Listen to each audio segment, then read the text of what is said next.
अस्सलाम वालेकुम दोस्तों। आज ॿीहर हाज़िर थियो आहियां पंहिंजे यूट्यूब चैनल ऐं फेसबुक ID तां। दोस्तों, हाफ़िज़ निज़ामनी साहब जी शाइरी त मौक़ियाती शाइरी ठाहींदो आहे।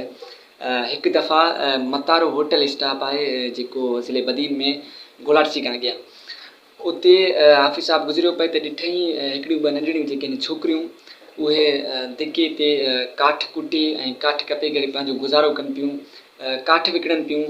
त पोइ हुन ते हाफ़िज़ साहब हिकु वक़्ताइती शाइरी ठाही जंहिंजो उनवान आहे काठ जे पोरे ते ई कुआरियूं। काठ जे पोरे ते ई कुआरियूं घर बिना गुज़रान पियूं कनि।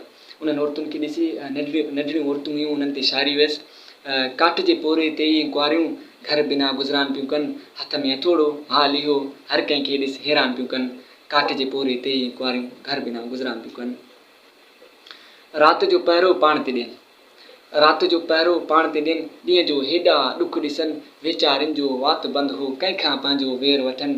अरिड़हनि सालनि जूं थियूं आहिनि का त अंदरि में आस अथनि, पट अखियूं तो पापी ॾिस हीउ कहिड़ो बुत बेरान पियूं कनि।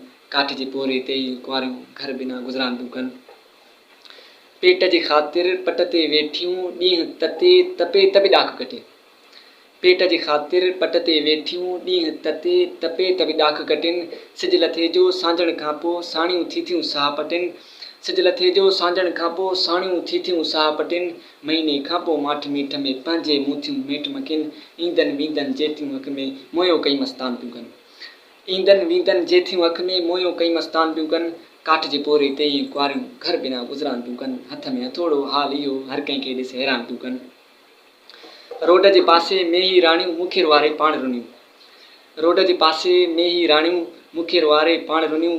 लहल वही ते लुड़क वही पिया वर बिना ई ॾिसंदे विलियूं, लहल वही ते लुड़क वही पिया वर बिना ई ॾिसंदे विलियूं। के त वॾियूं थियूं वेठियूं आहिनि किन अञा कॾहिं मस कनियूं, के त वॾियूं थियूं वेठियूं आहिनि किन अञा कॾहिं मस कनियूं। अॼु सुभाणे सभु उथण जो तुंहिंजे अॻियां ऐलान पियूं कनि। काठ जे पोरे ते ई कुआरियूं घर बिना गुज़रान पियूं कनि, हथ में हथोड़ो हाल इहो हर कंहिंखे ॾिस हैरान पियूं कनि।